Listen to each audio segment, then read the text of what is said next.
titled Future Leader Tackling Wicked Problem to Reduce Avoidable Disease. So thank you all for joining this event today. My name is Hideyuki Shiroshita. I am one of the founding president of ADN, Avoidable Disease Network. I am also an associate professor at Faculty of Societal Safety Sciences, Kansai University, Japan. So first of all, I would like to express my big thanks to all speakers today and also ADN team for their dedication to realize this event. Before I introduce today's program, let me introduce our common housekeeping rules. So please ensure that your microphone remains muted during the entire special session. If you have a question or comment, please type it into the chat box. This session will be recorded and published online, so if you do not wish to be seen, please turn off your camera. There will be a pre- and post-session poll. This is not for evaluating speakers, but for measuring the impact of our special session. So your participation is highly appreciated. This is mainly for speakers. This message is mainly for speakers. So each section of the session will be timed. So please deliver your speech in time. Right. So this is today's program. So the main purpose of this event is to mark UN's International Day for Disaster Risk Reduction. That is the 13th October every year. Since the day of this year will be Sunday, so we decided to celebrate it ahead of the day. This year's theme of the International Day for Disaster Risk Reduction is the role of education in protecting and empowering youth for a disaster-free future. So in this light, we believe this special session is proper for the day. We have junior champions and future leaders as speakers. I hope today's special session becomes one of the occasions for empowering them. So we have two sessions today. In the first half, we will launch two publications. The first one is a report of Eastern Belt Project that introduces college and universities that offer programs related to risk, crisis, disaster management, development, and avoidable disease in the 10 eastern states of India. And the other one is ADN Junior Champion Magazine, Volume 2. So the second half is a Future Leaders session. We will have 5 presentations regarding wicked problems to reduce avoidable reduce avoidable disease by future leaders. So before handing over to Nivedita, let me ask all of you to join photoshoot. If you don't mind, kindly turn on your camera and show your face to us. We will take screenshot. Let me stop sharing. Yeah. So yeah, our Lauren is taking screenshots.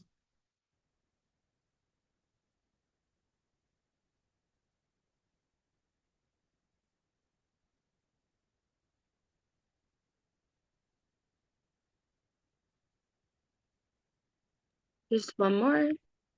Okay.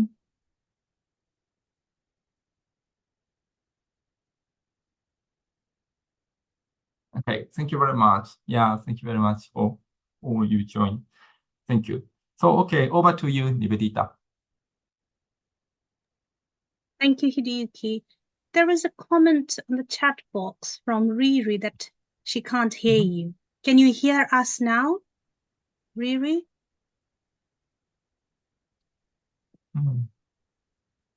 Yeah, I think. Okay, we'll start.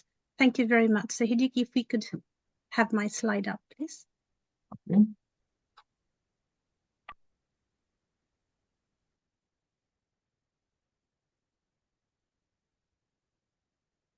Yeah, okay, thank you very much. Esteemed colleagues, future leader speakers, and ADN members, good morning, good afternoon, wherever you are. Thank you for joining us today. This is the end of the year knowledge exchange event for ADN. My name is Nivedita Ray Bennett. I'm Professor of Risk Management at the University of Leicester School of Business. I'm also an interim associate director at the Institute for Environmental Futures. We can move to the next slide. Hideyuki and I launched the Avoidable Deaths Network in 2019 at the 4th Gadri Summit at Kyoto University in Japan. We're nearly 5 years old, actually. We can move to the next slide. So ADN is a global and local membership network of experts, practitioners, and researchers interested in avoiding human deaths from natural hazards, naturally triggered technological hazards, and human-made hazards in low and middle-income countries. We also work in high-income countries, for instance, Japan and the UK. We can move to the next one. So there is a common misunderstanding. Before I speak about the membership, maybe we could stay on the slide before. Yes, thank you. There's a common misunderstanding that ADN is an NGO. ADN is not an NGO. Rather, it is a network led by 2 universities, the University of Leicester, where I work, and Kansai University in Japan, where Hideyuki works. Leicester University offers MSc in Risk, Crisis, and Disaster Management, and also PhD in Management. And Kansai University offers BA and BSc in Safety Science.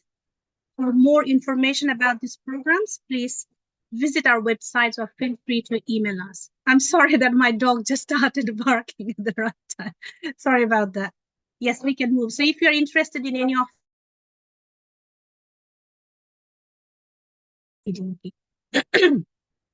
So ADN, as I said, launched in 2019, 5 years old. We have 800 plus members from 94 countries. This means that, ADN is nearly in half of the UN recognized 195 countries. The top 10 countries are largely from the low and middle income countries, with the exception of the United Kingdom. Unfortunately, Japan is not in the top 10, but we are working on it. Hopefully in another 2-3 years time, we should also have Japan on top 10 countries as members of ADN. We have 3 chapters, India, Bangladesh, and Oman currently. So we can move to the next slide.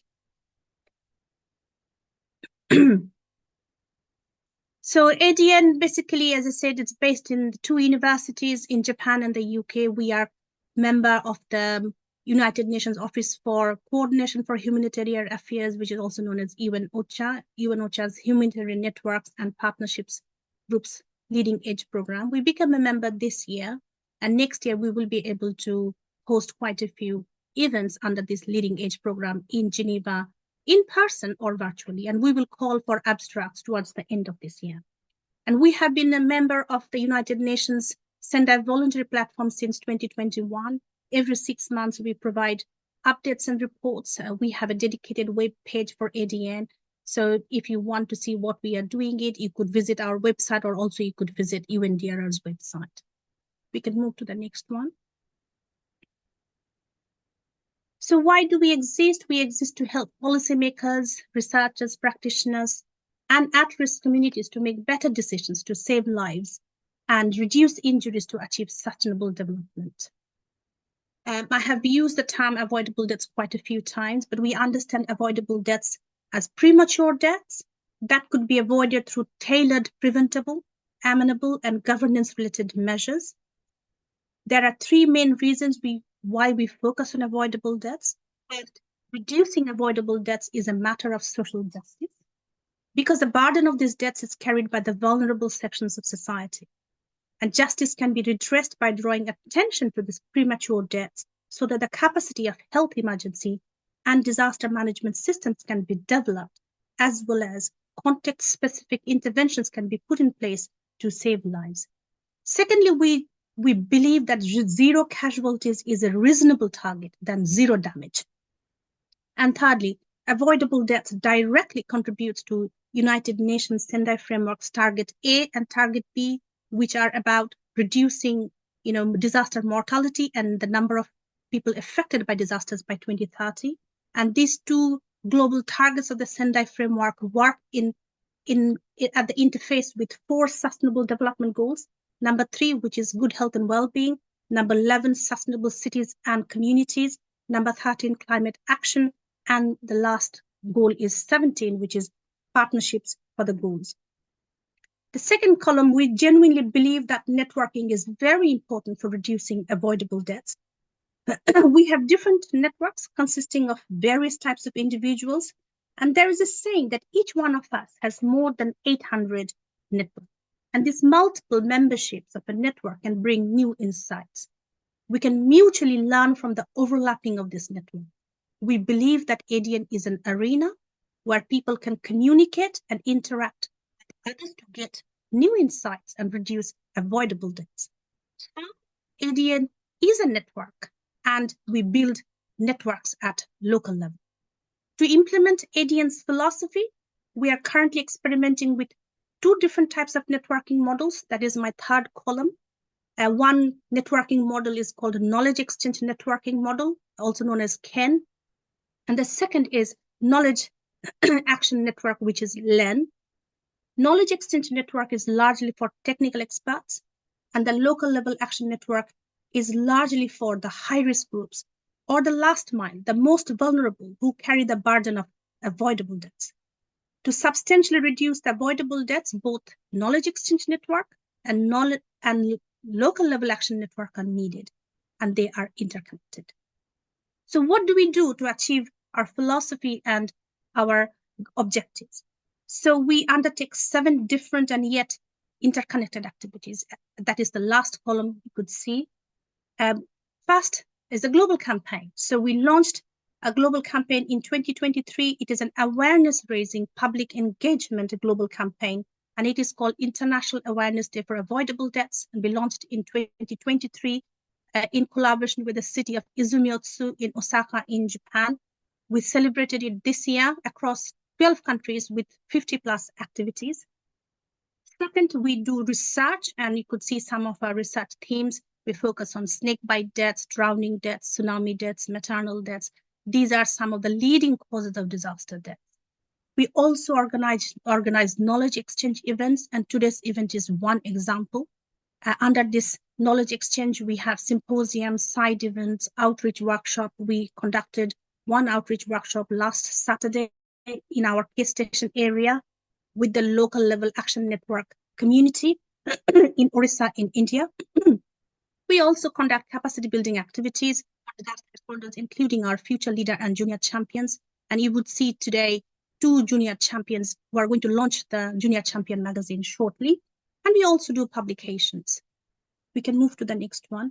I think in relation to these publications, I'm absolutely delighted today to announce the launching of our report titled Colleges and Universities Offering Risk, Disaster and Development Related Programs in the Eastern Belt of India. This report has 6 authors. 5 of them were future leader interns who joined ADN at the height of COVID-19 in 2020. While we were locked in our homes around the globe, these 6 authors led by Ritambara Kashyap, she was the project coordinator based in Assam in the northeastern part of India. She was leading this project, working and browsing through hundreds of colleges and universities of higher education institutions. It took several years in the writing. There was a theft as well. We lost laptop, lost data. All sorts of things happened over these years. But nonetheless, I'm really grateful to all these 6 authors for bringing this project to fruition and successful completion. And I congratulate each. I highly recommend that you read this report. It covers 50+ higher education institutions across 7 eastern states of India. It should act as a wonderful resource book for prospective students who want to dive deep into disaster risk reduction, environment, climate change, health, development, or environment-related programs. This report should tell you which higher education institutions are offering these courses in India. We can move to the last slide. And if you haven't joined ADN yet, then yes, thank you. You could follow us, you could join us. Here's the website link, and Orkunil, our junior champion, has dropped the link on the chat box. You could join. It doesn't cost you anything. And you could follow us on Facebook, Twitter, Insta, LinkedIn. And also, if you are interested, you could join our global campaign, IAD for AD, which is marked on 12th March every year. I think with that note, thank you very much. And Hideki, over to you. Okay, thank you very much, Nivedita. Check. Right. Right. Okay. So now let's move on to the session 1. So the launching of the ADN Junior Champion Magazine, Volume 2. So from now, I will pass my chair role to Nimura. So Nimura, over to you. Thank you. Thank you, Dr. Hideyuki. For the launch of the Junior Champions magazine, I would like to introduce our two brilliant young junior champions. Master Arkanel Ghosh. He has been ADN's junior champion, raising awareness about preventable deaths. Our second junior champion is Miss Anushka Corner. She contributes her voice and creativity to ADN's Junior Champions magazine. So welcome Arkanel, and I'll welcome Arkanel and Anushka to launch. Thank you. This Thank you, magazine. Nimra. Thank you. Thank you, Dr. Nimra. Please give us 1 minute. We'll share our screen and then we'll start. Yes, I'll share my screen. Sure. Go ahead.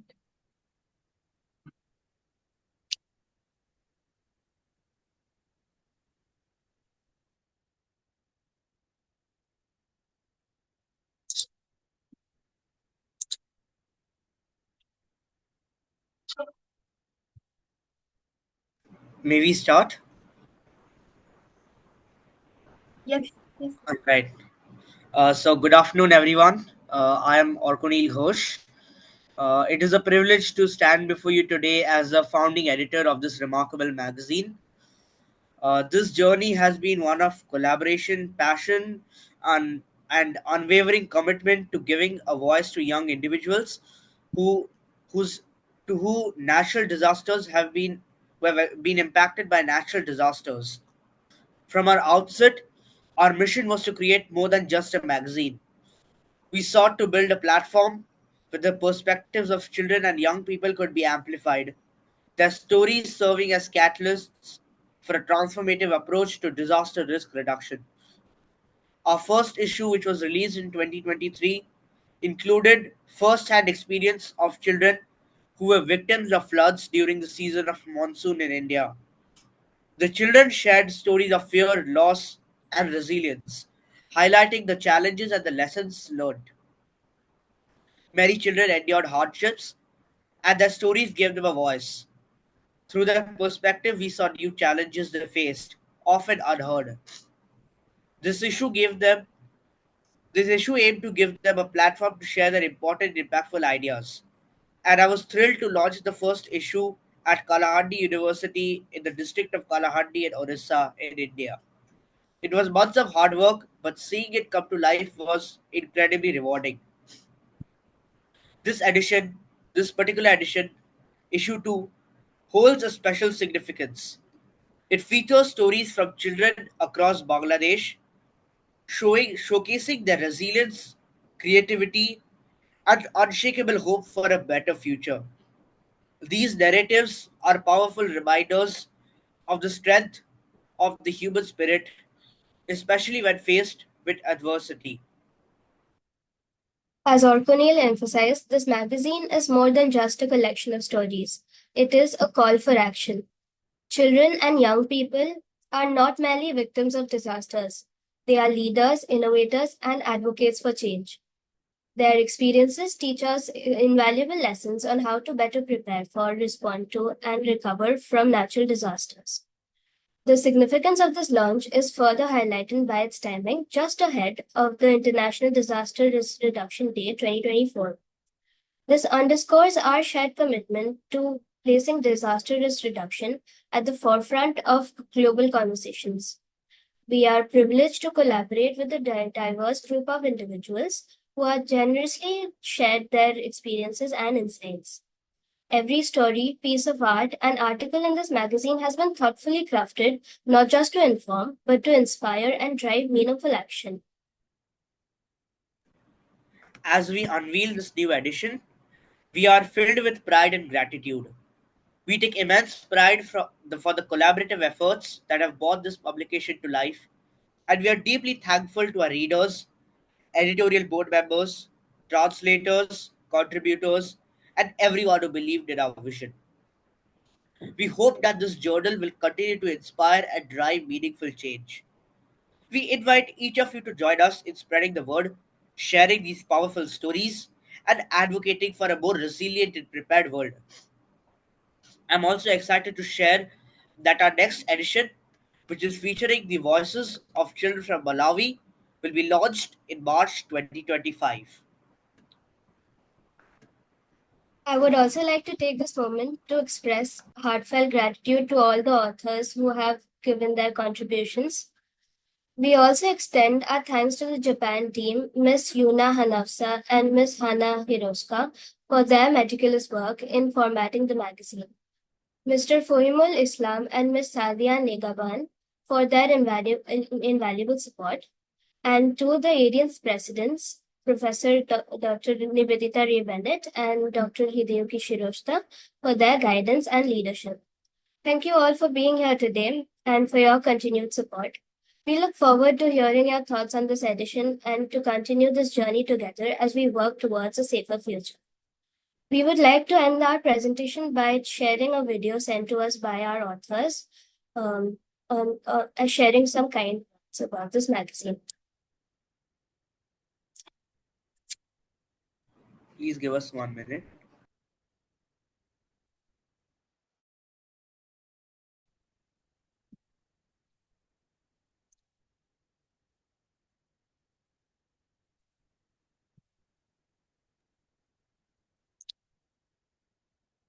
Okay, so thank you very much.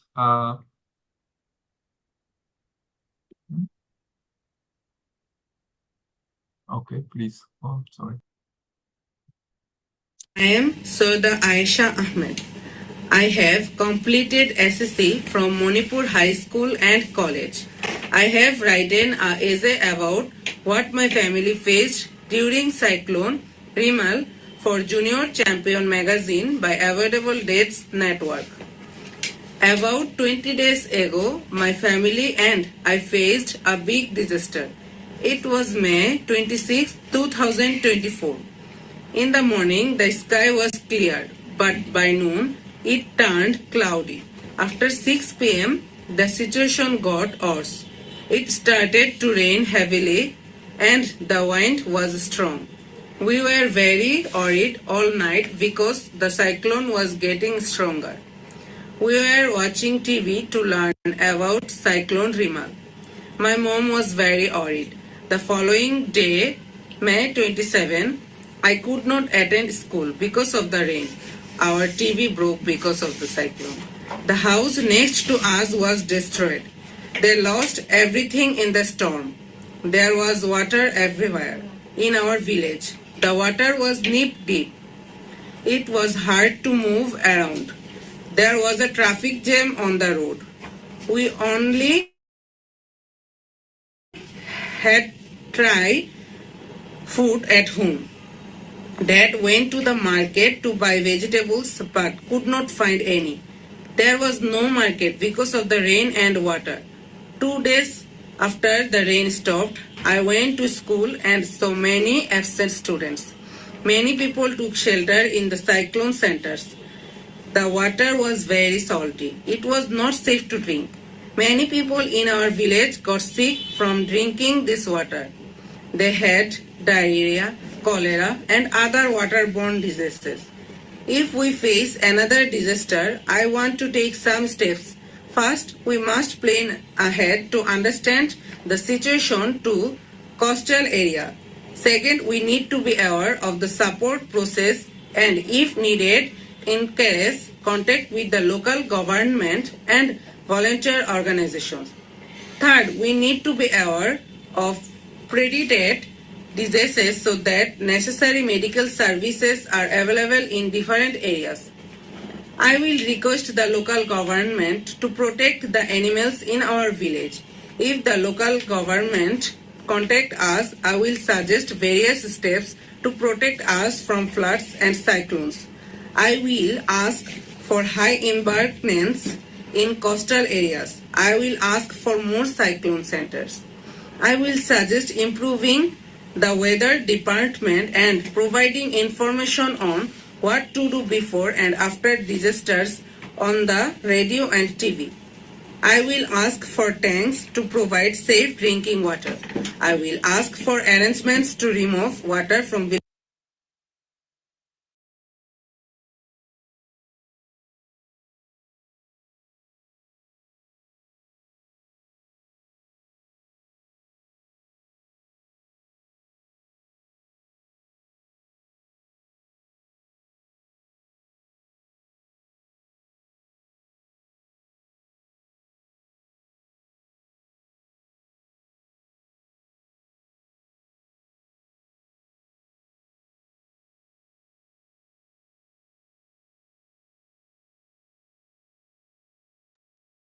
I think it got jammed, Hideyuki.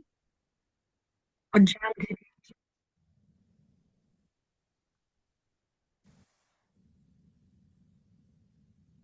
I'm not Network playing issue. this I video think we yet. should stop. Yeah.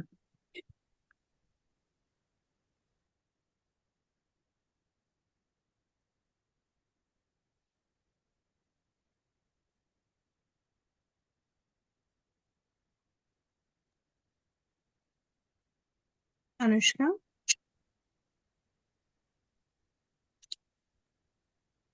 Do you? Should we continue? Yeah, okay. Dr. Hideyuki will be holding the pre-poll. Please, Dr. Hideyuki, can you start the Thank you pre-poll? very much. Thank you very much.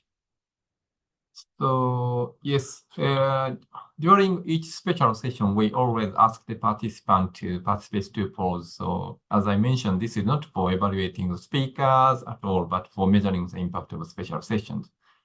Okay, so now I am going to launch the first poll. So please vote your thought. Thank you very much. Where is this?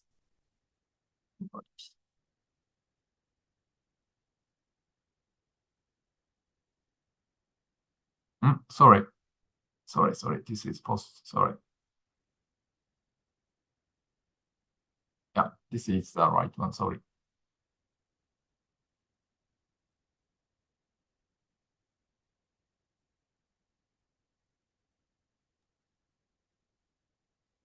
You can click on the screen.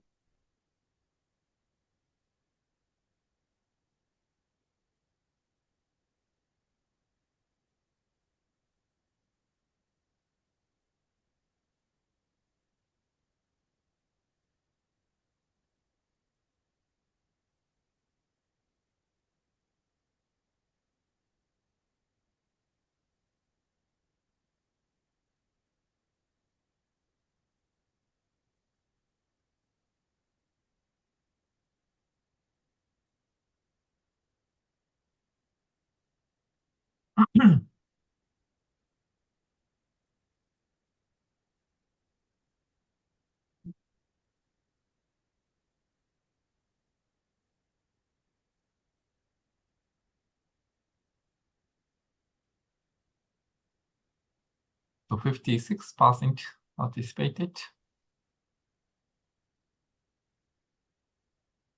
The cutoff point is 70, isn't it? 70 70, yeah. So, So yeah, we we would need really a few more people. Yeah. few more, Few more please, people. Yeah, if you few more. could. Yes, please. Yeah. Yeah. Just two simple question. Yeah.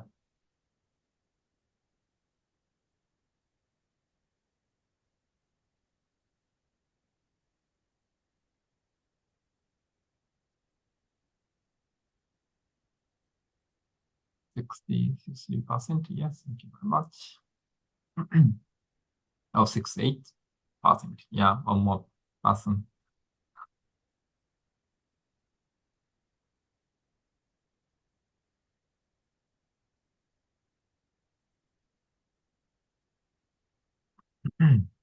Oh, 72%. Yes, okay.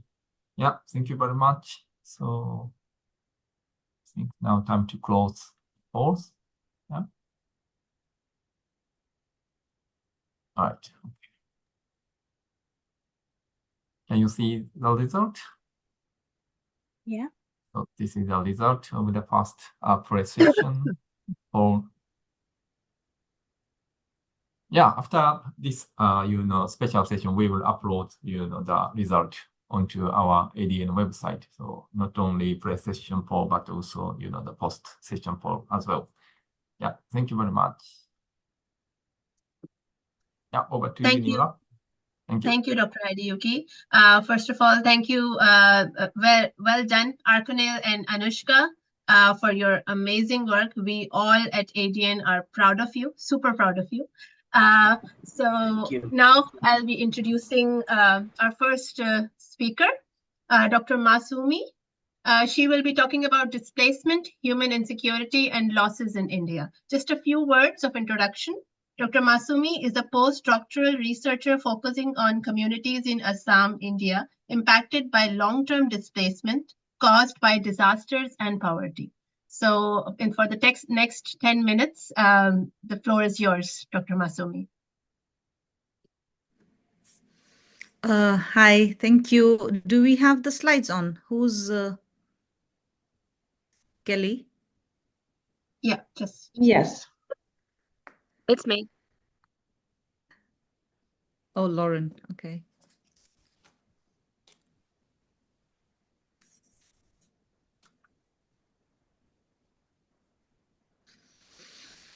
Thank everyone- you. Yes, I can see them. Should I start? Yeah, carry on. Okay. Thank you, everybody. Hello, because everybody is in different time zones. So just a big hello on a Friday morning, evening. And big congratulations to the junior champions. The magazine looks fantastic. I'm very excited to read it and also share across people, adults and children. I think it's an important piece of work. So many congratulations to Anushka or Konil and your team members. So my name is Mosumi. I'm from Assam, India, and I'm currently a postdoctoral researcher with the University of Amsterdam, working on different kinds of reparations with my focus on reparations that are demanded in the context of climate change. This presentation today is based on my PhD work, which was with communities that were displaced because of different kinds of disasters in the state of Assam, and they got rehabilitated. These communities rehabilitated themselves many years after displacement. So I take inspiration from few aspects of that research and share some of my thoughts with you. The title is Are Displacements Really Wicked Problems? Displacements and Insecurities in Post-Disaster Contexts in India. Next slide, please. So what is the context? To give a very brief and kind of overview of the geographical context. To the left of this the screen, you can see the red dot. That's Assam. I kind of removed every other disturbances from that map to show that the region of Assam is in a very international kind of a region between 5 different nations, and it is a part of the 8 states that is on the right of your screen, 8 states which are known as the northeastern region in India. And my focus is with the river that is called Brahmaputra. It's a transboundary river across 3 states, 3 countries in China, India, and finally Bangladesh. And talking about communities that I worked with, they were primarily ethnic Assamese speaking communities and from indigenous missing tribal communities. Next slide, please. So what are disaster related displacements in India? I have included these pictures to kind of elaborate on the problem that is in hand. There are different kinds of displacements that are related to disasters within the Indian context, because the Indian context is so large.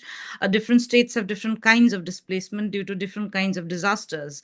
In the context of Assam, we have primarily floods and riverbank erosion, which are the 2 primary disasters that have been ongoing for over a century now in the region.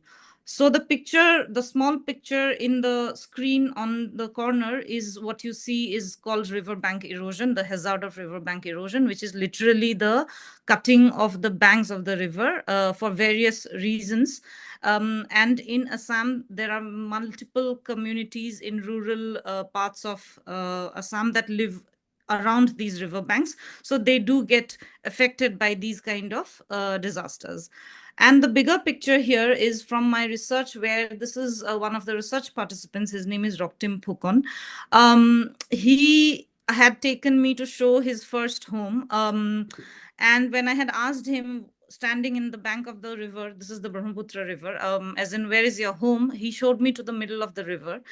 This is a very common phenomena among displaced communities due to erosion across Assam, and I believe many parts of Bangladesh, when they show that the river has kind of taken up their home. So this is the displacement that I'm focusing in Assam. Assam has lost nearly 40%, 42% of its land mass to the disasters over many, many years now, many decades now.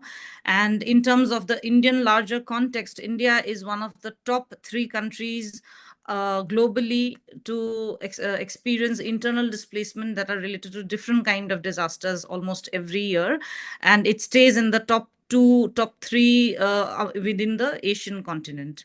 So that is the context. Next slide, please. So then the question is displacement really a wicked problem? Now, looking at few of the characteristics of wicked problem, what we see is that the 2 primary things of a problem when it is defined as a wicked problem are, first, the extremely complex nature of the problem, and secondly, there is a circularity or a circular kind of a vicious cycle going around within that problem. So these particular 2 characteristics I find that speak very much to the problem at hand right now, which is disaster-related displacements with the case of Assam. The 2 pictures here I have kind of put to elaborate the complexity and the circularity of the problem. The picture on your left of the screen, which is the dark green one with red dots, basically it's taken from the eastern, it's based in the eastern part of Assam, and these red dots are tea gardens. So Assam is one of the first or one of the many British colonial projects where tea was a heavy extractive industry that was set up. And this particular region where I did my field work is the first region in the state in colonial Assam that the tea gardens were set up. So a lot of the people, communities who are living here were displaced during those multiple projects of tea, followed by coal, petroleum, and so on and so forth. And a lot of them, most of them as indigenous communities, ended up living near riverbank erosion. So a insane number of communities affected by floods and erosion today belong to minority communities, be it linguistic, be it ethnic, be it religious. So then this kind of problem has remained so. It has not changed in that many years. And the picture on the right shows the different kind of ongoing environmental conflicts in the region, which also impact the displacement. So the same communities are affected multiple times. So yes, in that sense, for sure, we can kind of see some of the characteristics of a wicked problem being applied to the case of disaster displacement in Assam. Next slide, please. Yet, I would like to kind of provoke all of us here and kind of also think aloud together whether it serves the purpose for calling disaster-related displacements as a wicked problem, or should we kind of understand it from this aspect that I've written, that is there a wickedness in sustaining or in creating the problem of displacement? So the picture here I have taken is not from my fieldwork, but in an area in Assam, Guwahati, the only city in the region, where there were multiple demolitions that were happening due to various contested reasons. And the houses of the people here were primarily religious and ethnic minorities living in contested forest lands. They also many of them belong to already displaced communities coming from rural parts of Assam. This here was basically because of a Supreme Court of India's uh, uh, order that was also kind of carried out by the Forest Department of Assam, like many other states in India, where they were evicting and demolishing the houses. So this is the picture here. So what I want to bring out is that it is critical to remember that it is a problem with a lot of complexities such as these, a lot of circularity over the years. The temporality is very, very long. Yet, I would like to argue that to some extent, displacements that are related to disasters, especially long-term disasters that are not displacements that remain for long, and calling them wicked problems can also risk depoliticizing the displacement itself. It can kind of undermine the efforts of the survivors in figuring out an agent or agency to hold responsible for, to hold accountable for. That is the first thing. And the second thing is that to some extent, we need to remember that the concept of wicked problem comes from managerial sciences. And in the case of disaster related approach at a international governance level, it is already approached in a highly techno-managerial way, including in the Indian policy context and even the humanitarian aid context. So when we are kind of calling it blankly as a wicked problem, it might risk in further reducing the role that people or the affected communities or at-risk communities should play ideally in decision making. So these are some of my points. And the final slide.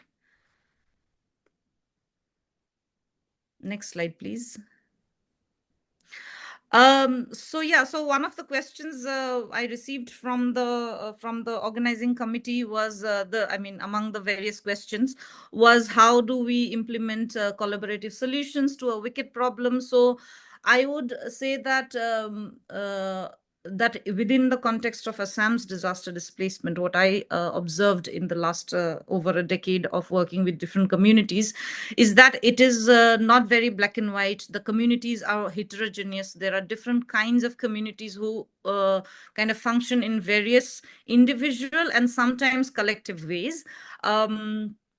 These pictures particularly bring up two collective solidarity stories that I would like to share with all of you.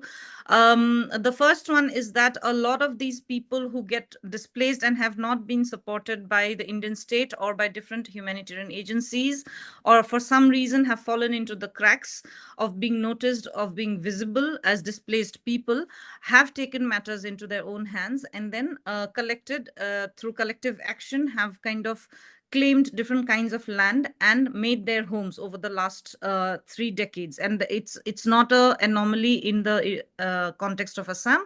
Across Assam, there are communities like that. So the picture here on the right side is of a group of women from one such community who belong to very rural communities, but in the last 10 years they were forcibly displaced, or they had to migrate somehow to Guwahati, and they took up matters on their own hands. These are women who have never done any work beyond agricultural, labor, different kinds of agricultural work. But then because they want their children not to go through the same disasters that they have lived through all their lives, they have taken matters into their hands, and they have started doing different kinds of work, like setting up stalls of ethnic food and ethnic Dr. drinks. Masumi, Yeah. sorry. Yeah, your time is up. Really sorry about that. Yeah, so My I'll just apologies. conclude. Yeah, Please. please. Yes, so this is the thing. And then finally, the picture on the left top of the screen is something that Maori scholar Professor Linda Smith calls as celebrations of survival among indigenous communities. This picture was taken from a wedding in one of the villages that I was researching with. This family was one of the worst displaced within overnight, about in 1997. But yet when I met them, I was informed that this is the backstory, but when I met them, people do survive despite the lack of recognition and acknowledgement of their losses by the state or the powers. They do celebrate their survival. So this is how I want to leave my presentation at. Thank you. I would love to hear from your thoughts on this. Thank you so much. Thank you so much, Dr. Musumi. This was a wonderful presentation. The next presentation would be on plastic deaths are avoidable, and we have two speakers for this presentation. Ms. Julia Cristiana, she is the founder and vice president of the Sustainable Leadership Forum. She leads initiatives on plastic awareness and its impact on health and environment. The next speaker is Mr. Asad Tahir Japa. Mr. Asad is the founder and president of the Sustainable Leadership Forum. So over to both of our speakers for their presentations. Thank you. Hi, everyone. Let me just get the slides up. So it's wonderful to be here today. Thank you so much for having me. So today I'll present to you our campaign, Plastic Deaths Are Avoidable, and we'll look into plastic and microplastics. I want to start with giving you a introduction on plastic. You might know about it already, but the original name of plastic was Bakelite. This is over 100 years ago. And so plastic is a petroleum-based product. So the way it's manufactured is petroleum is heated up, then it's heated up again at really high temperatures, and then we add these solutions, these chemicals that are called additives, and these give plastic different qualities. So when we think about the plastic problem, we always have to think about the plastic itself, but also the additives. So it's a twofold issue. So what are microplastics then? We used to think that plastic would break down in around 20 to 500 years, but what we know now is that it never really goes away. It just becomes smaller and smaller and smaller with time. And that is exactly what microplastics are. So microplastics are pieces of plastic that are about 5 millimeters or less. And then we also have nanoplastics, which are even smaller, often invisible to the naked eye. So the way they are produced, the way they occur is through the breakdown of bigger pieces of plastic, usually through heat. Sunlight as well can break down plastic, or just friction. So those type of forces. Now, how common are they, and are you consuming any microplastics? I want to give you a few examples. So the first one is steeping a single plastic tea bag will release around 11.6 billion microplastics and 3 billion nanoplastics. If you're heating up your food in the microwave through a plastic container, you will be releasing around 4.22 million microplastics and 2 billion nanoplastics into your food. A liter bottled water contains around 240,000 pieces of plastic. And perhaps the most concerning one, the infant feeding bottles, which release around 16.2 million pieces of plastic per liter, which means that on average, infants are consuming 4.5 million pieces of plastic per day. A huge, huge concern. So looking at the plastic problem itself, as I said, it's a twofold issue. The first issue is the plastic particles themselves, and then the plastic additives. So we used to think that plastic would just pass through us if we ingested it, but we actually found out that it bioaccumulates. So it gets stuck in our bodies and in our tissue. And you can see down there a few of the places where plastic was found in the human body.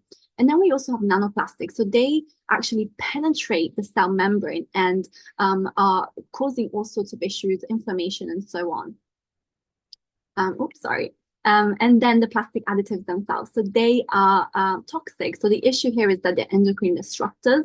You can see a few of the big names like BPA, PFAs on the screen. They're associated, again, with over 80 diseases, and they're particularly dangerous to children because, of course, their hormones, they impact hormones, and children are in developing stages. These are some of the biggest diseases and issues associated with plastic. A mention here would be definitely infant development. So children, simply because of their utensils being plastic and their toys and putting everything in their mouth, they're consuming up to 10 times the amount of microplastics that adults are. And cognitive health also is a really big thing. So when we look at studies, this is a really recent one that just came out. So the brain is one of the most plastic polluted tissues yet sampled, containing over 10 to 20 times the plastic of other organs. So this is huge because plastics are associated with neurodegenerative issues. I want to show you this map really quickly, and this is the global mismanagement of plastics. As you can see here, the countries in the deeper purple are the ones struggling with plastic overload really the most. And this is concerning because we now know plastics cause health issues. So when we look at these countries, we see them mostly in the global south, which means that the health burden of plastics really falls mostly on global south countries, disproportionately so. And these are often countries that are just not equipped to deal with this type of issue in the first place. So what is the solution? You might think recycling could be the solution, but only 7% of global plastic has ever been recycled. It also costs more to produce recycled plastic. It requires virgin plastic, and it's inferior quality and releases more microplastics because it's weathered, right? So it causes issues like inflammation. It's a vector for contaminants, heavy metals, bacteria, and viruses. So recycling plastic is actually not a solution. And this is from the Center for Climate. So what is the solution? What is the collaborative solution? Well, that is termination, because plastic is inherently incompatible with the circular economy. So the UN in 2022 actually launched their negotiating committee on plastic pollution. So as you can see, very, very recently, all of these developments and this research is very recent, and they're set to decide on a treaty, a global plastic treaty, in just a few weeks in November 2024. And this involves things like production caps and fees and so on. However, there is some contention. So there is some disagreement among member states, and also some distortion of the narrative. For example, countries like China and Saudi Arabia, which are big plastic producers, they are arguing for no caps, so no termination of plastic, but rather more recycling, which, as we know from earlier, is not really a solution to plastic, but actually releases more microplastics. So this brings us to really what we're doing here today, which is raising awareness. It's so important right now because of the fragmentation of the policy environment, that we take self-leadership and develop our awareness of these issues and really try and stay away from plastic as much as we can. So thank you so much for having me. And now I'll pass on to Mr. Asad Tahir with his presentation on Pakistan.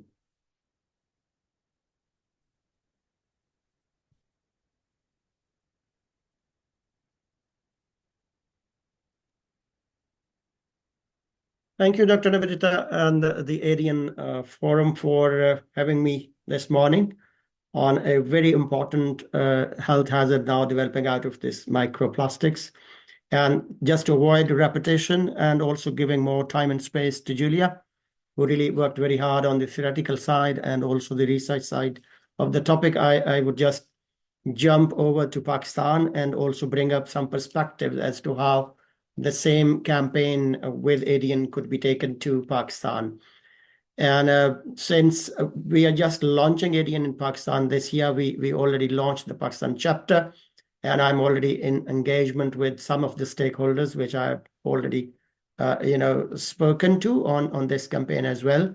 And this December, I'll be again flying back to Pakistan, and I'll take the journey of ADN chapter forward along with this microplastic subject, which has just been added to the shopping list from my side. If you could have a look at the next slide. Yeah, that's it. Already Julia has, dilated in detail about the health hazard attached to microplastics. And I've also picked up this from one of the readings that I was scanning from the research being conducted in Pakistan.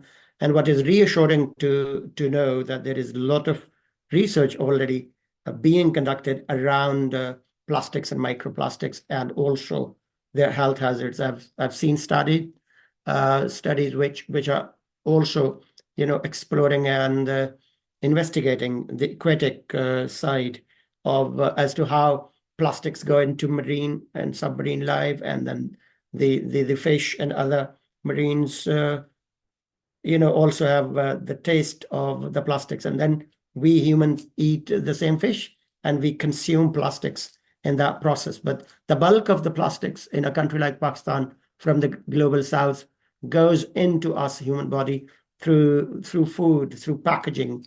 And it's very customary in a country like Pakistan to have food parcels packed in plastics, and then even utensils and crockery and cutlery made of plastics, and the hot beverages and hot food packed in plastic parcels and utensils are hugely impacting human life and causing diseases like asthma, respiratory disorder, coughing, cancer, and obesity and cardiovascular diseases, to name a few, as already Julia has highlighted in detail. But my larger part of the presentation concerns the how part, as to how to really make a noise, maximize visibility, engage with stakeholders, and to find a solution.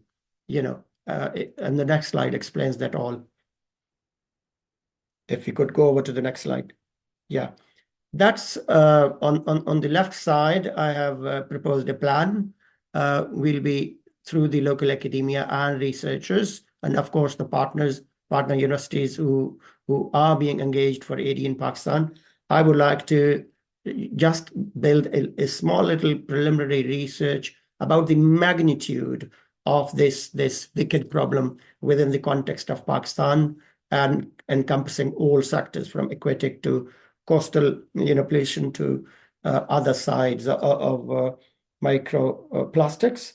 And after conducting that preliminary research, that will give us the informed insights to make a noise, to build a case, and that will lead us to developing a short 3 to 5 page concept note informed by evidence. And then we will identify stakeholders, and I've already listed some of the stakeholders on the right side, but that is the next level, identification of stakeholders, and then meaningful engagement through enduring collaborations. We will engage them to give them the informed insights and tell them that time is now. And probably Julia missed that point, that at the very international level, we are talking of the global south, which is poorer, and devoid of so many basic research-informed evidence. But in the developed world, at the very United Nations level and international level, the intervention to microplastics and its hazards is very new. It's only 2 to 3 years back that the international forum like United Nations and other allied international organizations thought of practically intervening and highlighting this mega hazard shaping up in form of microplastics. So time is now basically to take it to global south and a country like Pakistan. Then holding a webinar, as ADN is very well resourced with international experts, and we will facilitate holding a webinar on microplastics and health hazard in Pakistan, engaging the local partners and giving them a free facility by engaging with our international experts, thanks to Dr. Nivedita and her networking worldwide. Then making a noise, of course, this webinar will also be the starting point to making a noise, maximizing visibility on this issue. And then informed by these insights, also the talks by the international experts will give us sufficient justification to propose policy interventions. And I will take, being a civil servant from Pakistan, having the right networks there, to take it to Ministry of Environment and Climate Change, for example, to take it to Ministry of Health.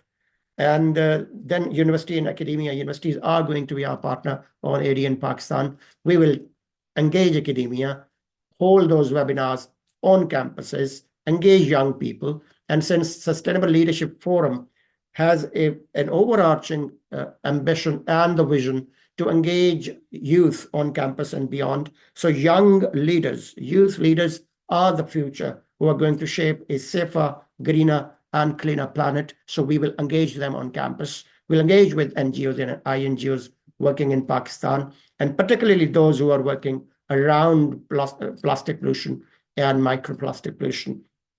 We'll engage with media partners, media person and influencers, because they have a lot of screen value. They can help us maximize the noise. We will engage with trade leaders and chambers of commerce and industry, because when it comes to production side of plastics, they are the right stakeholders to engage and also, make a noise, having them on board. That's all from my side when it comes to addressing the wicked problem, and also keeping in view the time that I have already on my sleeves. Thank you very much for giving me this opportunity, Dr. Vidya, and also all the listeners for all the time. Thank you so much, Mr. Asad and Ms. Julia, for this insightful presentation. Our next speaker is Mr. Aditya Anurag Nanda, who would be talking about millets and food security. Mr. Aditya Anurag is a native of Odisha, is an entrepreneur dedicated to promoting millets as a solution for food security. So over to you, Mr. Aditya. A very good afternoon to all from India. So just give me a second. I'll just share my screen.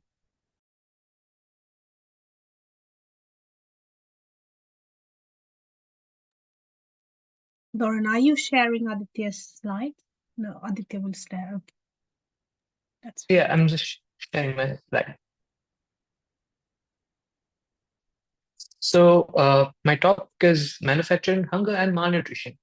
This statement might sound far-fetched, but this has happened with respect to India.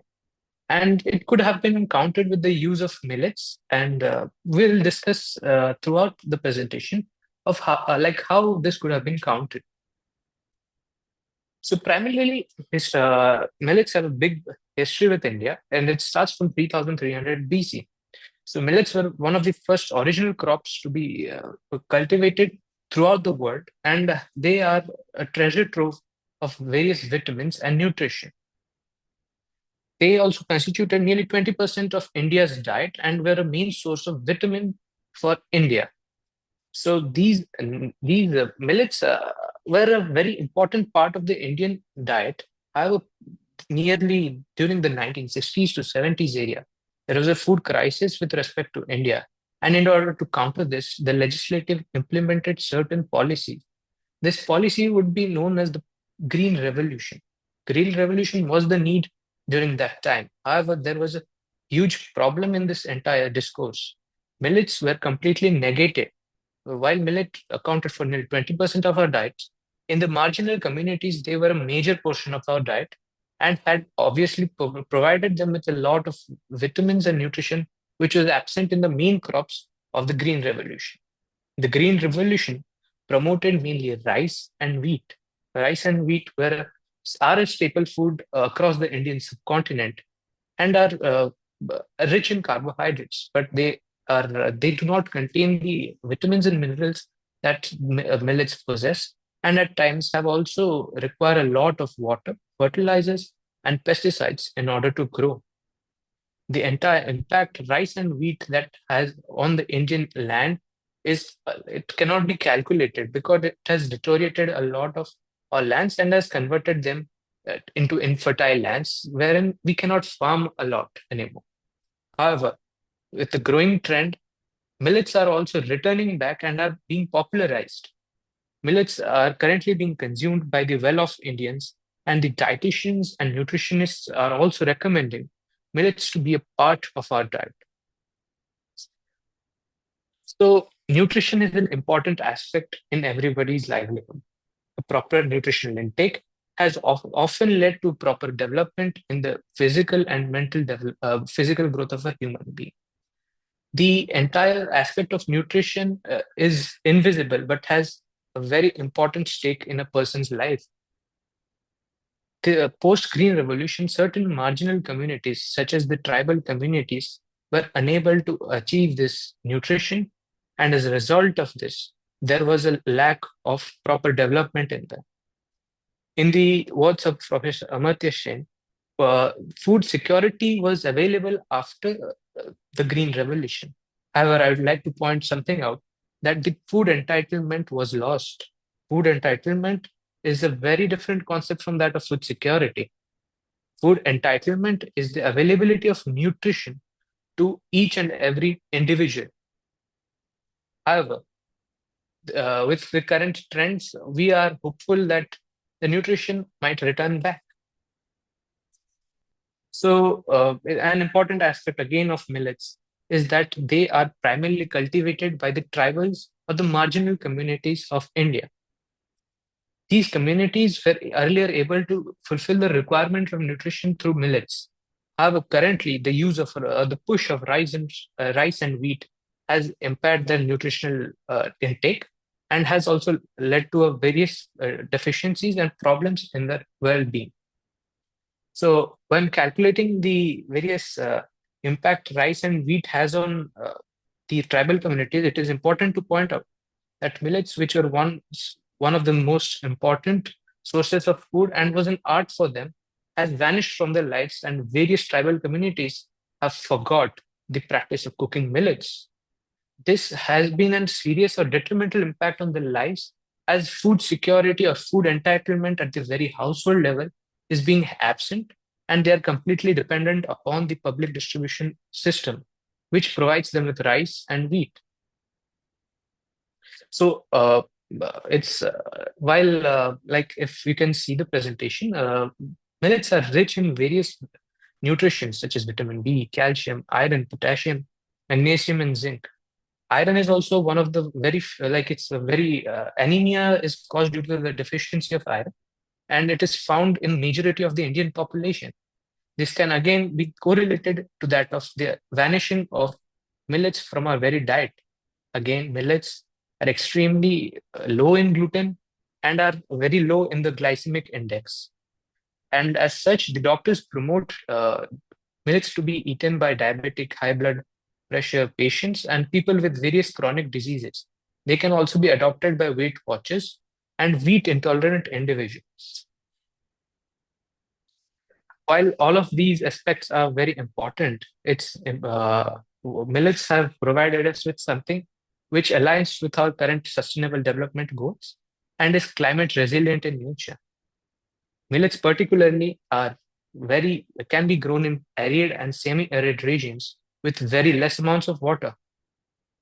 While their counterparts, such as rice and wheat, require huge amounts of water, pesticides, and fertilizers, millets require a bare minimum and are mainly focused with respect to the availability of water and a minimal amount of care. So millets as a practice in India particularly promoted women to the forefront, and particularly tribal women, and gave them an extremely empowering position. So if millets are again brought forward, they can be promoted throughout India, and with the various advantages it possesses, rather than just keeping it restricted to India, it could be implemented throughout the world in developing and underdeveloped nations. So it's a good news that millets have returned back to India and are also a practice that is growing among the tribal women. Various old women have currently started practicing their old cuisines, and are trying to. There has been a specific effort by the government to bring millet into the diet of every individual in India. As you can see in the images, two old tribal women are preparing millets, and this as a whole is a positive direction for everyone of us. And now I'd like to thank you for allowing me with this presentation. Thank you, Aditya. The next two speakers would be sharing their insights on climate resilient farming and food security. Mr. Eduardo Cardoso co-leads Safer Odisha, Securing Agriculture from Environmental Risks, an initiative to protect rural Odisha's agriculture from the impact of climate change. And Mr. Yunus co-leads Safer Odisha, Securing Agriculture from Environmental Risks. So over to our next speakers. Thank you. Good morning, everyone. So my name is Yunus and I'm doing the presentation together with Eduardo. He sadly can't be here today, but he recorded his presentation already, so I will just give over to him so he can start the video. Good morning, everyone. My name is Eduardo Cardoso. I'm from Portugal. I participated in the European Voluntary Humanitarian Aid Corps on behalf of the European Solidarity Corps, where I served for 9 months at the Yoris State Volunteers and Social Workers Association, OSVA, headquartered in Bhubaneswar in India. OSVA is a non-profit organization established in 1980 and is actively dedicated to addressing social, economic, and environmental issues in this region. I was involved in the creation of Safer Odisha, securing agriculture from environmental risks, together with my partner Younes Abouelwefa. Central to our mission is the promotion of community-based adaptation planning to climate change, empowering local voices to shape decisions that directly impact their lives, having as a primary purpose reducing vulnerability to climate change impacts among fallow rice farmers and their communities in rural Odisha. After several months of preparation, we began implementing our activities on the ground, reaching more than 300 farmers and their families across different villages from Puri district. Let's look into Odisha. Climate change has emerged as one of the most critical challenges affecting both natural and human systems, particularly in developing nations like India. Rural communities that are reliant on agriculture and natural resources are especially vulnerable. Odisha is one of the most vulnerable states in India due to its geographical location along the Bay of Bengal, making it highly susceptible to climate-induced risks such as cyclones, floods, and droughts. And rural communities, especially women, young people, and disabled people, are highly disproportionately affected. Odisha's economy is primarily agrarian, like we can see in this slide, as over 70% of the population dependent on agriculture for their livelihoods. Coastal districts like Puri experience recurrent cyclones, rising sea levels, and coastal erosion. Inland districts as well struggle with irregular rainfall patterns and increased temperatures. A significant portion of population in Odisha is below the poverty line, and rural communities lack access to adequate and fundamental infrastructure and resources, exacerbating their vulnerability to climate change impacts. The average temperature in Odisha has been increasing at a huge rate of 0.03 degrees Celsius and annually over the last few decades. Also in Puri district, the temperature has been registering a huge increase. The monsoon pattern has become increasingly unpredictable. Puri district, which typically receives about 1,500 millimeters of rainfall annually, is now experiencing greater variability, with some years seeing a deficit as high as 20% and others experience excess of rainfall leading to floods. Over 60% of the workforce in rural Puri is engaged in agriculture, primarily dependent on these monsoon rains. As a result of reduced agriculture productivity, food insecurity has been growing. According to recent surveys, around 30% of households in Puri are now facing moderate to severe food insecurity, and mostly because of the loss of crops, and also has resulted in a decreased income for smallholder farmers. But what is Safer Odisha? Safer was created to establish a more comprehensive outcome for the farmers, complementing the existing comprehensive rice fallow management program, which is giving to the most vulnerable groups of the state a group of oilseeds and pulses that are drought resistant. And this way they can alternate their cultivation with the paddy cultivation. But our interventions from Safer, in parallel, have the same beneficiaries and people reach. Our interventions range from assessment of needs at community level to formulate local climate change adaptation plans that are strategically designed to not only address the evident gap in climate change adaptation, but also to leverage the wealth of knowledge and resilience ingrained in rural communities. These plans identify current problems and vulnerabilities resulting from climate change and outlining the community's preferred solutions. In addition, Safer Odisha seeks to establish several advocacy actions to garner support and disseminate our results of our local climate change adaptation plans through engagement with Odisha's institutional and administrative stakeholders.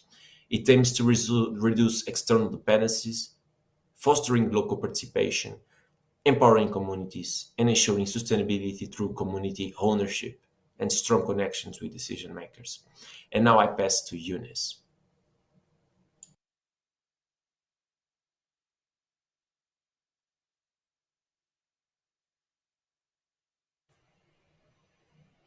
Next slide. Good morning.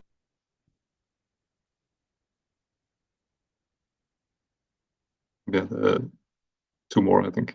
Yeah, the next one. Exactly, thank you. So yeah, Eduardo, I think he already, we can go to the previous slide. He already presented to you the problem about food security and how it can be critical to lead to avoidable death, but also to lead to vulnerability for avoidable death. And with our approach in Safer, we want to work together with the community. So for that, we want to take a step back and talk about collaboration, which is namely the topic of today's session. And yeah, the previous slide, please. So in general, why do we think that collaboration is important and essential for a project like this? In general, it helps us reduce gaps and overlaps in our solutions in any project, and especially in complex projects. And if we start to exclude any key partners in creating and establishing any project, then it will always create blind spots.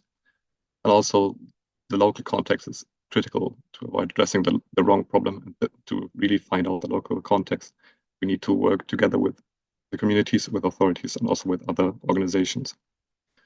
So especially in our project, and especially in India, what did we experience is the importance of collaboration and also the chances and opportunities for collaboration. So we experienced that governance was also often very top-down, and development, the implementation of development projects was often very top-down and not including the needs of the community directly. So this is somewhere where we as Safer want to engage and it's one of the core principles of our project, to be in between the government and the establishment and the community, and try to find a way to address the needs of the population in collaboration with the government.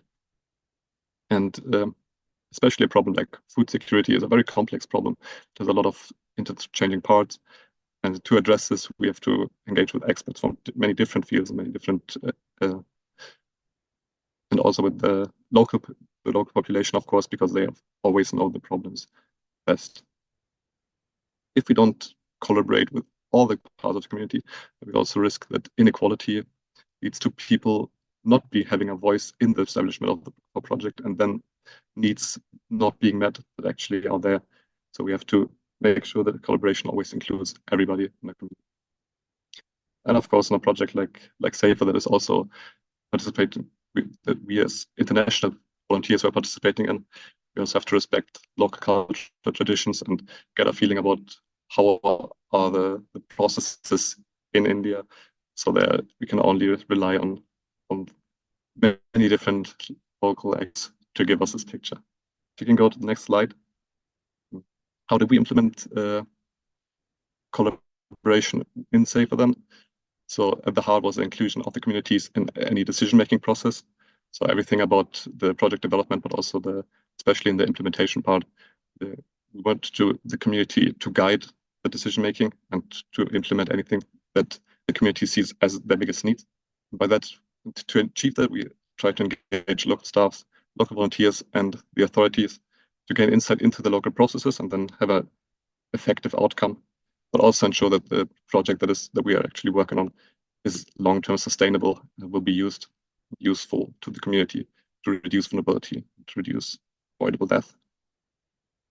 So not only do we engage the authorities in trying to find out what the problems are, but also try to work together with them so that every authority, but also the community, can fulfill their responsibilities that they have. The authorities as main responsibility to safeguard the communities and to create a sustainable livelihood. And we were trying to support by finding out the needs of the community. And also for that, we were working together with local experts to get the maximum of input, to get a clear understanding of the situation in Odisha. That's why we're also so happy to be here today, where we can share our experiences, get inputs from all of you guys that have a lot of input to give, especially about the situation in India, but also about projects in general. So we can continue to develop this project and get the best outcome for the communities. So thank you for having us here. If there's any questions, then I'm happy to have them later. Thank you, Yunus and Eduardo, for your presentation. Our last presentation for this session is snake bites deaths are avoidable, and I would like to invite my colleague from ADN, Ms. Lauren McLeod, to have the floor for the next 10 minutes. Hi, Nimra, thanks for having me. So snakebite deaths in India are a wicked problem. I was a visiting fellow at the Institute of Environmental Features at the University of Leicester and activity coordinator at ADN, based in the ADN India Hub in Odisha, which was hosted by the Orissa State Volunteers and Social Workers Association, same organization where Yunus and Eduardo were based. So snake bites are a neglected tropical disease. Venomous snake bites cause paralysis, suffocation, bleeding disorders, fatal hemorrhage, irreversible kidney failure, permanent tissue damage, and amputation. Up to 2.7 million toxic snake bites occur globally each year. In India, snake bites cause the death of up to 58,000 people and the disability of up to 140,000 people each year. Up to 75% of deaths occur before reaching hospitals. There are 8 high-burden states in India: Bihar, Jharkhand, Madhya Pradesh, Odisha, Uttar Pradesh, Andhra Pradesh, Gujarat, and Rajasthan. 74% of deaths occur in rural areas. They're avoidable deaths because they're mechanical, cultural, and economic problems which lead to the deaths. There are antivenom resistant snake bites due to regional, inter, and intra-species proteomic differences. There's an unavailability of healthcare in the time of need, and there's an influence of traditional healers. Snakebite deaths are an indirect disaster. 50% of deaths occur during the monsoon season, as well as floods.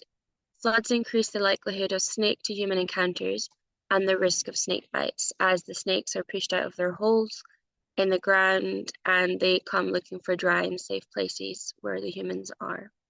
In Odisha, there's a heightened snakebite risk because 14 million people live below the poverty line, and it is a rural state with 83% of the state's population living rurally. Snakebite deaths are avoidable. They are premature deaths through preventable, amenable, timely, and disaster risk government measures. At ADN, we have been gradually working towards snakebite death prevention and reduction. We started with a research project on exploring the feasibility and value of pioneering partnerships to reduce snake bites. It was a collaborative feasibility study with 14 organizations. This consisted of health organizations, academics, different stakeholders that all need to come together across 3 of the states in India, Odisha, Madhya Pradesh, and Assam. It was a qualitative study consisting of stakeholder mapping, interviews, focus group discussion, consultation, symposium, and high-level roundtable meeting in Delhi. The study engaged with up to 100 key stakeholders, consisting of local communities, healthcare workers, venom and anti-venom professionals, public awareness, emergency services, and snake profilers. And the outcome of this research project was that the decision to pilot the knowledge exchange network in Odisha. So the next phase of this project, which was the case station for avoidable snakebite deaths enterprise in Odisha, so it combined research with action, focused on the one state in Odisha, where we found in Ganjam, which has the second highest number of deaths in Odisha, a couple of hours from Bhubaneswar, where we were located. The case station aims to find solutions to reducing snakebite deaths in collaboration with high-risk groups. High-risk groups consist of agricultural workers and children. We set up a transdisciplinary knowledge exchange network with 50 technical experts. This is conducted through WhatsApp. A local level action network with up to 20 volunteers is being piloted by Dr. Nivedita. They're being called ambassadors. And my personal project was awareness raising workshops with agricultural workers and children. So I did workshops with children, and while Nivedita was in India, she did the workshops with the agricultural workers. So for 8 months in India, I assisted ADN and the ADN India Hub with the case station, where we facilitated research and outreach activities, relationship building. We engaged with over 500 stakeholders through collaborative work, consisting of events and projects. We engaged with over 400 people across Ganjam in the district of Odisha, including the high-risk groups, members of the local government. So we started with a launch event in the case station town of Burujari. In this village, we brought together the high-risk groups, and we celebrated the launch of the case station with some local speakers. The next, we had a field trip back to Burujari village to celebrate the International Awareness Day for Avoidable Deaths, the ADN's campaign. We were informing the local community of our upcoming activities, and we had some national speakers attend that. Then Dr. Nivedita had 3 funded outreach workshops. The outcome of these was the development of the ambassador program currently being trialed. And this was followed by outreach workshops in secondary schools, which was funded by the Institute of Environmental Futures at the University of Leicester. So my work with the children, the high-risk group of children is because children have small body mass indexes and are unable to fight off venom compared to adults. We held the workshops at the government-run higher secondary schools, the OAVS, to facilitate knowledge exchange on reducing snake bites, to acquire knowledge on the changing climate and its impacts on snake and their behaviors, to increase life-saving knowledge and capacities of students and teachers. It was also found by Dr. Hideyuki through his previous research that children play a vital role in reducing disaster risk locally, as they share information and knowledge with their families, friends, and their families who are largely agricultural workers. We engaged with 165 beneficiaries, so consisting of students and teachers, and we shared some content. Dr. Nivedita's debunking myths and misconceptions, mine and Dr. Nivedita's snakes and climate change, and Dr. Mohapatra's common snakes of Odisha. We conducted a Q&A with the students and a consultation, trying to find out what they would like to do to participate in raising awareness in their school and village. You can see a couple of the questions and the responses. This is just a selection, it's not all of them. The children shared that they had questions such as, can the snakes fly? Can they smell? Are they poisonous even when they're babies? And what happens when they die? Will they still be poisonous? They were very keen. They had lots of ideas on activities to do. So ADN has made a note of these and will continue to work to organize more sessions with the children in the district of Ganjam. Some of the ideas they had were flashcards, quizzes, conducting research. A key one was learning first aid. In their village, they showed that they could use mass media, animated videos, talking to farmers. And again, another one was rescuing snakes.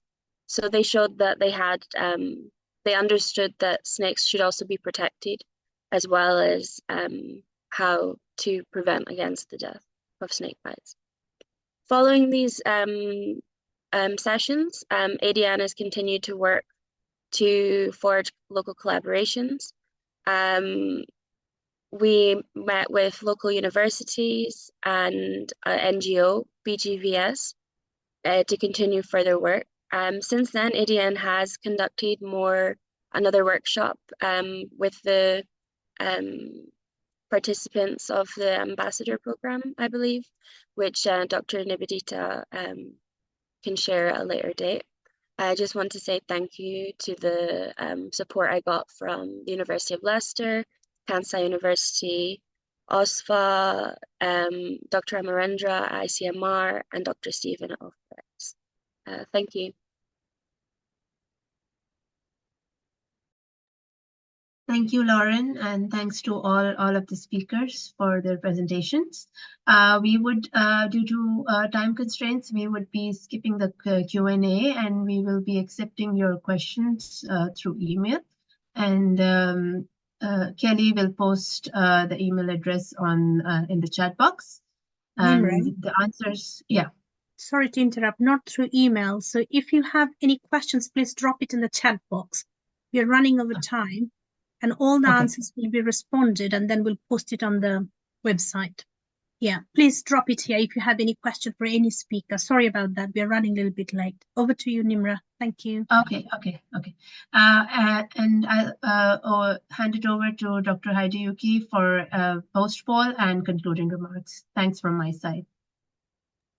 Okay, thank you very much, Nimra. So, Nivedita, I think some people need some time to write, the question. So, yeah, I think it's better to accept both, through chat and email. If they want to send a question through email, of course, yeah, we are welcome. Yeah. Okay, thank you very much. Let me run the second poll. Okay. Session 4. Yes. Yes. So the post-session poll has just one question. So yeah, please answer your thought.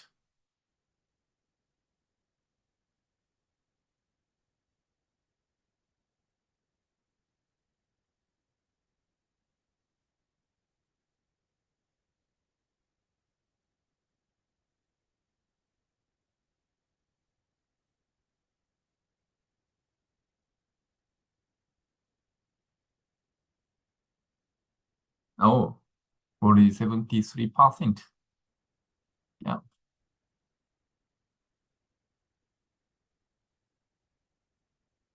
Okay. 83%. Oh, okay. Almost all people joined the post-session poll. Thank you very much. 88%. Yep. Okay, let me finish. Yeah, thank you very much for your cooperation. Thank you very much. So this is result. So as I mentioned, I will, post both the result of the session polls. So pre and post onto our ADN website. Okay, thank you very much.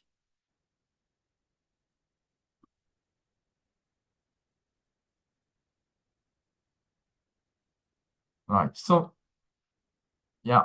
I think, yeah, I should keep going. So, all right. Okay. Thank you very much. I am very much delighted with today's event as we could mark UN's International Day for Disaster Risk Reduction with 2 excellent publications and 5 great talks.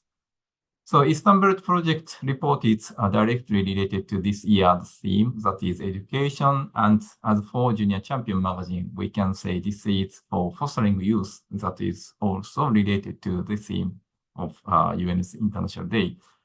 So we could reassure the Junior Champion magazine is truly of the Junior Champion by the Junior Champion for not only the Junior Champion, but all.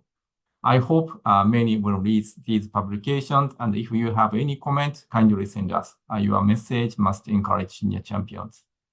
So in the second half, we have a fantastic 5 presentations about various aspects of wicked problems. From their broad vision, we could learn many different types of wicked problems, and we could get lots of hints to solve such wicked problems from their talk. I think Nivedita would like to give us some comments about the wicked problem. So over to you, Nivedita. Thank you, Hideyuki. I just want to congratulate all the 6 speakers. That was fantastic. I gave you 3 questions. I mean, the problem that you're trying to deal, whether it is wicked or not. Second was, what is the solution that you have been trying to come up with to address your solution? And whether it was individual solution or was it a collaborative solution? And it was absolutely amazing. You know, it's quite thought-provoking, it's challenging, it's interesting, it's very exciting at the same time. I mean, when I look back, when I was a student, I wasn't doing what you are doing. I was just a student. So all the speakers, with the exception of Mosumi, but when we invited Mosumi was a PhD student. But otherwise, all the speakers that we had today are speakers. They're emerging leaders, I think, in my opinion. And as I said, they're all studying and they are very enterprising. Not just student, they're enterprising student, impactful. You're a game changer, a trailblazer in redefining wicked problems in your own context. And I couldn't be more prouder. You know, you all have set up an enterprise. You all are involved in impactful work with the community, and you're developing a solution in collaboration with the community. And I'm and I'm sure, you know, this will be most meaningful education, whatever you are doing it. And when you learn by doing in collaboration with the community, it's going to be fantastic. I mean, I haven't had the chance to do it myself, but I got involved with the community before coming to the UK. I was a social worker. And during my PhD, I was able to engage with the community, and that left an indelible mark, and I've never left, you know. It's a wonderful experience to work with the community. And I think by working with the community, the theories that we learn makes more sense. You know, you bring that grassroots, ground level knowledge to understand the theory and at the same time critique it and challenge it and push it forward. So keep up your brilliant work, and we are so grateful for giving us the time. I've listened to all of you, and every time I listen, I learn something new. You know, so all the best with your impactful work. Keep up with your enterprising work and stay in touch with ADN. So good luck. Thank you. Okay, thank you very much, Nivedita, for your heartwarming message to, you know, the great future leaders and, you know, junior champions. Okay, so now time to close the special session. So again, thank you all speakers for your great talk today, and also thank you all for participating in this event and celebrating International Day for Disaster Risk Reduction with us. So thank you very much.